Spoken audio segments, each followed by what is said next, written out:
What is the main purpose of the final sentence of the second paragraph? A. To counter a likely objection. B. To suggest future implications of a phenomenon. C. To provide further details. Or D. To illustrate the significance of the distinction. Let's begin by taking a look at the final sentence of the second paragraph and the context leading up to it. There is still so much for our brand to learn about the autonomous delivery space.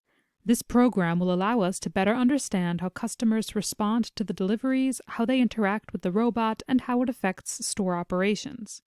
As we see, Domino's Senior Vice President says that there's still so much more to learn, and the last sentence outlines specific details of what they would like to learn. It seems that our answer is B, to suggest future implications of a phenomenon. These sentences indicate to us that Domino's is in the early stages of exploring robot delivery, and although there's potential, the technology isn't yet ready to make major changes in the industry. This thought process indicates that future developments might change the situation, hence suggesting further implications of a phenomenon. This is most likely our answer, but we can go through the other choices if we'd like to be cautious. A. To counter a likely objection. Because there was no objection being made, for example, someone claiming self-driving delivery would never work, this can be marked as incorrect. C. To provide further details.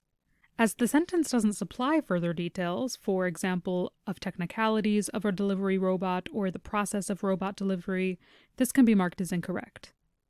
And D. To illustrate the significance of the distinction.